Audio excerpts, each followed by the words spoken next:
पहला कारण, मनु और शतरूपा को वरदान। मित्रों, हमारे धर्म शास्त्रों में मिलने वाली एक और कथा के अनुसार मनु और शतरूपा को भगवान विष्णु ने स्वयं वरदान दिया था, जिसके कारण उन्होंने धरती पर राम का अवतार लिया। मान्यता के अनुसार मनु और उनकी पत्नी शतरूपा से ही मनुष्य जाति की उत्पत्ति हुई। इन दोनों ही पति और पत्नी का आचरण बहुत अच्छा था। वृद्ध होने पर मनु अपने पुत्र को राजपाट देकर स्वयं वन में चले गए और वहीं जाकर मनु और शतरूपा ने कई हजार सालों तक भगवान विष्णु को प्रसन्न करने के लिए घोर तप किया। कहा जाता है कि इस पूरी समय अवधि के दौरान मनु और शतरूपा ने सिर्फ जल ग्रहण ही किया और उनके इस तप से प्रसन्न होकर भगवान विष्णु उनके सामने प्रकट हुए और दोनों से मनचाहा वर मांगने के लिए कहा। इन पर दोनों ने कहा, हे श्री हरि, हमें आपके समान पुत्र की ही अभिलाषा है। मनु और शतरूपा की ये इच्छा सुन भगवान विष्णु ने कहा कि संसार में मेरे समान कोई नहीं, इसीलिए तुम्हारी ये अभिलाषा पूरी करने के लिए मैं स्वयं तुम्हारे पुत्र के रूप में जन्म लूंगा। और फिर कुछ समय बाद मनु और शतरूपा का जन्म दशरथ और माता कौशल्या के रूप में हुआ, जिनके घर भगवान विष्णु ने राम अवतार लेकर उनके इस वरदान को पूरा किया। दूसरा कारण, राक्षसों का अंत।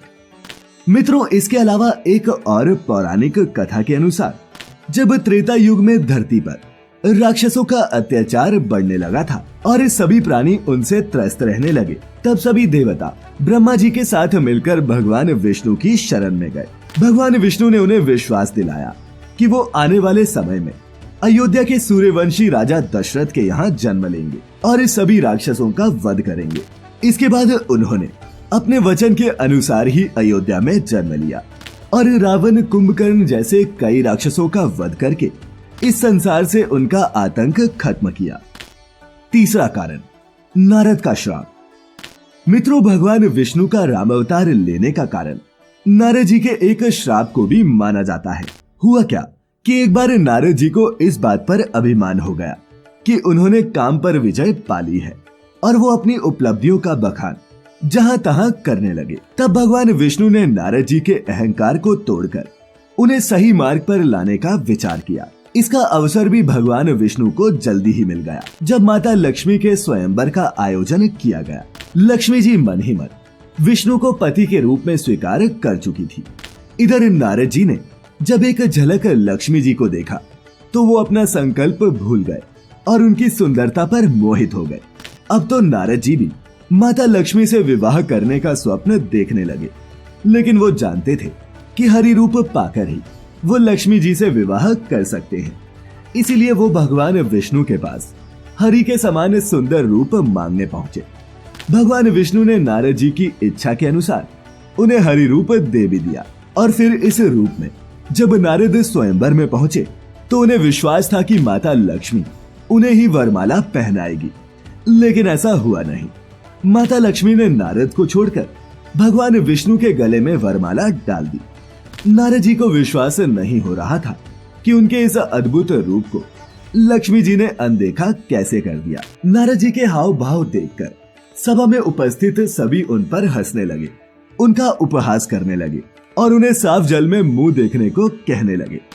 इस पर क्रोधित होकर नारद जी वहां से तो चले गए, लेकिन जब मार्ग में उन्होंने एक जलाशय में अपना चेहरा देखा तो वो हैरान रह गए, क्योंकि उनका चेहरा एक वानर जैसा लग रहा था। अब उनके क्रोध की कोई सीमा न रही और वो सीधे बैकुंठ पहुंचे। आवेश में आकर वो भगवान विष्णु से बोले, प्रभु, आपने मेरे साथ छल किया है और मैं आपको श्राप देता हूँ कि आपको भी मनुष्य रूप में जन्म लेकर पृथ्वी पर जाना होगा। जिस प्रकार मुझे स्त्री का वियोग सहना पड़ा है, उसी प्रकार आपको भी सहना होगा।